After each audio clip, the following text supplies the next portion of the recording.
Echoey. Better.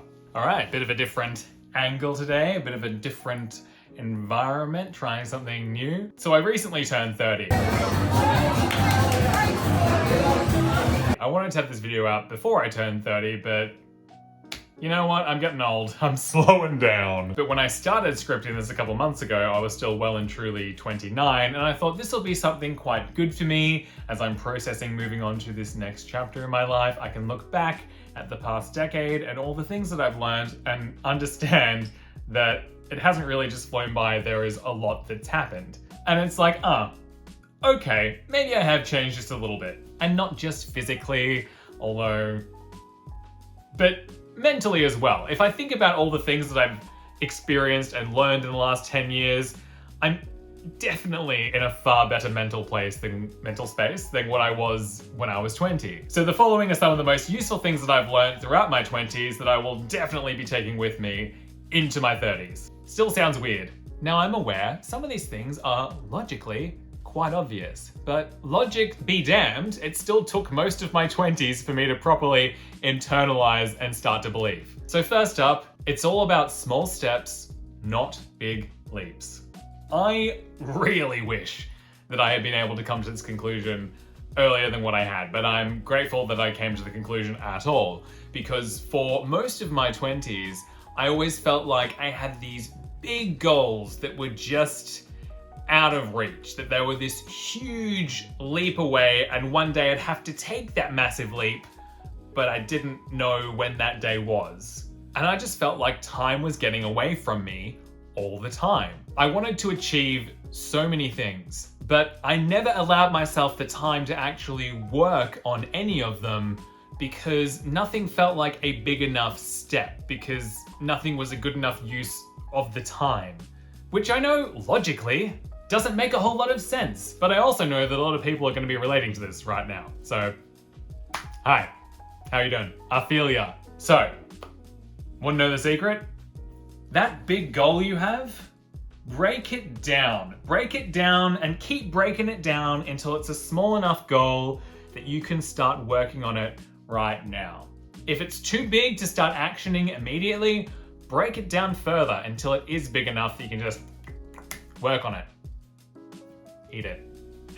As Mel Robbins says, it's not about taking a huge leap. It's about building a bridge brick by brick. Anything you want to do, anything you want to achieve, you have to work on it step by step, little bit by little bit, consistently over time, and that's where you'll see the change. Most people's overnight success is 10 plus years of hard work that you just don't see. Because people don't like that narrative of working hard. They like the narrative of, I quit my job, started my own business, and now I'm making $100,000 a week. I was walking down the street one day and a casting agent said, hey, you'll be the next Jennifer Lawrence, and then I was famous. Almost never works that way. And if you're thinking, well, shit, I've left it too late. If I start putting in 10 years work now, I'm gonna be so old by the time I get anywhere. Time will pass anyway. Do the thing. If there's something you've always wanted to do, like go back to study, but you think, oh, that's gonna take 3 years. So what? Newsflash, you're gonna be 3 years older regardless. And in 3 years' time, when you're that much older and still in the same place, you're gonna be thinking, well, shit, I really wish I started 3 years ago. Want to learn to play the piano, to skate, to make soy-based candles? Just give it a go. Yeah, anything is going to take time to get better at, but just give it a stab. Just commit to the art of making those candles for like 10 minutes a day. See how you go. I remember thinking when I was 20 years old, I'm too old to start a YouTube channel. I've left it too late. Fast forward 9 years and I started this channel at 29 years old. Just start. It doesn't matter, you're gonna get older regardless. You may as well get older while you're working on your goals. Next up, it's okay to quit. If you do start something that you've always thought about doing, only to realize that you're actually not into it at all, it's okay to quit. You're allowed. If you've actually given it a good try, not just quitting because you're not immediately good at it. Sometimes you have to try something to know that it's not the right fit for you. And that's okay. The important thing is you tried. And now you know it's not right for you. You can put that in the nope basket and try something else. Now I know this can be really hard because your sneaky human brain tricks you with this thing called the sunk cost fallacy. Now I want to take a moment to credit James Smith, this guy, because he's the one who really drove this home for me. This is not a paid sponsorship, but I probably would sponsor him because he's really bloody good. Allow me to read. The sunk cost fallacy. The misconception. You make rational decisions based on the future value of objects, investments, and experiences. The truth. Your decisions are tainted by the emotional investments you accumulate, and the more you invest in something, the harder it becomes to abandon it. What this means is that we often irrationally make decisions based on the wrong factors, one of the most prevalent being how long or how much we've already invested in it. The more money, time, effort, or even sacrifice given to a task, person, or investment, the harder it will be, ultimately, to walk away from it. You can see where this is going. I will not read you the whole book, but stuff to think about. This applies to pretty much everything. Playing a video game you're not enjoying? Ditch it. Play something else. Reading a book you're just not getting into? Ditch it. Read something else. Got an unsupportive spouse who's kind of mean? Ditch him. Find someone else. If we wait until we're ready, we'll be waiting for the rest of our lives. Even if you don't trust in your own abilities, you get to a point where you've got to just say fuck it. Feel unprepared. Feel incredibly uncomfortable. And then do it anyway. I'm not saying go run a marathon that you haven't done any training for, or go give medical advice when you're not a medical professional. In most situations, you're probably a lot more prepared than what you give yourself credit for. And you are the only person holding you back. Probably. Overall, you gotta risk it for the biscuit. And on that note, don't fear failure. Or fear it, but do the thing anyway. You're never gonna get anywhere without some degree of failure. In a lot of cases, a lot of failure. Remember, you might be working on your dream for 10 years. There's gonna be a lot of failure in that time, but that's okay. Learn from it, embrace it, eat it up. You've probably heard this before, but think of every failure as a learning opportunity to get that one step closer to your goal. And remember, you can't fail if you don't quit. You can't succeed if you don't try. Other people's opinions do not matter. I cannot stress this enough. Newsflash everyone, just to remind you, we're all gonna die. When you die, or when you're dying, you're not gonna give a shit about what someone or other's opinion of you was 40 years ago. They're probably also dead. Like, it doesn't matter. There is no time to waste on worrying what other people think about your life. If you're doing what makes you happy, working towards your goals, and you're not negatively impacting anyone else, then why should you give a single tiny little crap about their opinion of you? Most of the time, the people who are criticizing you for working toward your goals are the people who have convinced themselves that they'll never achieve their own. Because if you work hard and achieve your goals, that means that they could have worked hard and achieved their goals if they put in the work, but they didn't. So, ooh.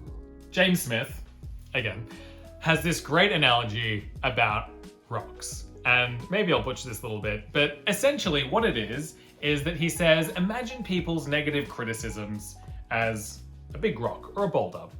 And you're walking along and you spot this rock, it comes to your attention, and you think, well, I could pick up this random rock and carry this burden with me, or I could just walk on by. Don't pick up the rock. That rock is nothing to you. You are better than that rock. There's a place for constructive criticism. It can be very useful for helping us grow and improve.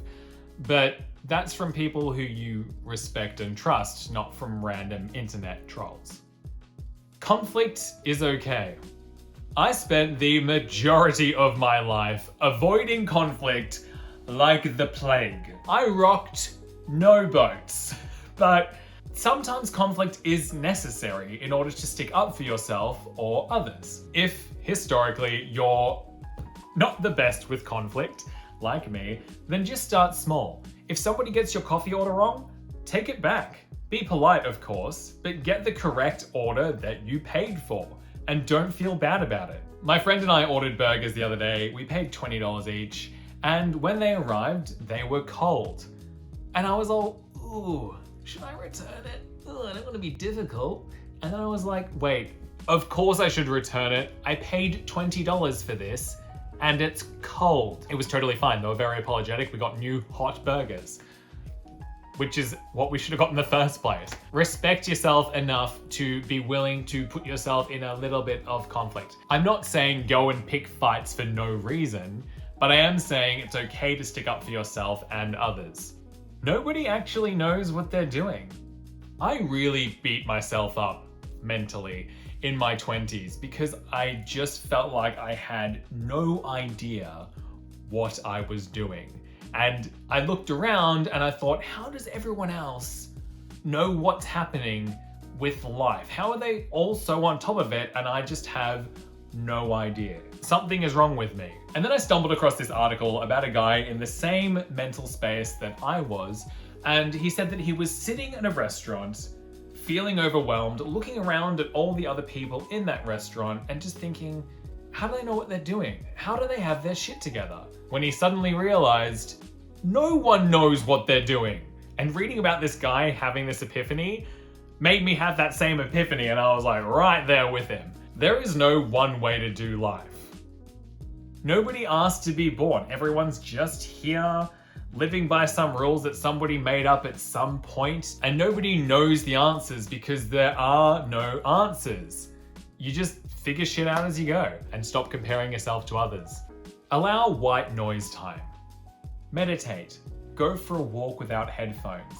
Just allow your brain some quiet time to tick without distractions. Quiet time can be incredibly uncomfortable, particularly in this modern age that we live in, where we are just constantly bombarded with distractions.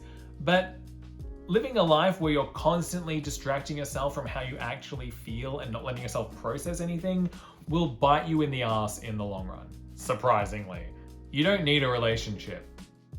Your happiness shouldn't depend on being romantically involved with another human. If you're in a relationship where you bring out the best in each other, where you strive to build the life you want together as equal partners, then that's great. But if you're not in a relationship, that's totally fine. But in our society, particularly as you leave your 20s and move into your 30s and 40s, we're made to feel as though if we're not in a relationship, then there's something wrong with us. That singleness is something that needs to be fixed. But it's not.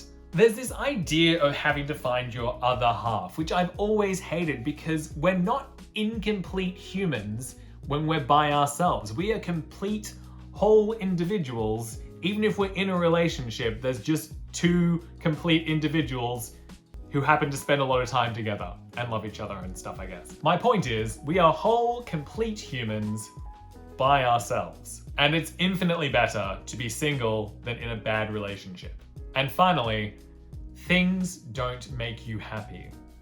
At least, not long term. Of course, minimalism has made the list, but you don't need to be a minimalist in order to prioritize people and experiences over stuff, because the high from a new purchase is going to be short-lived, and you'll be back to the same old, not particularly happy that you always are. Oh no, that's too... Prioritize people and experiences over stuff. Wrapping up.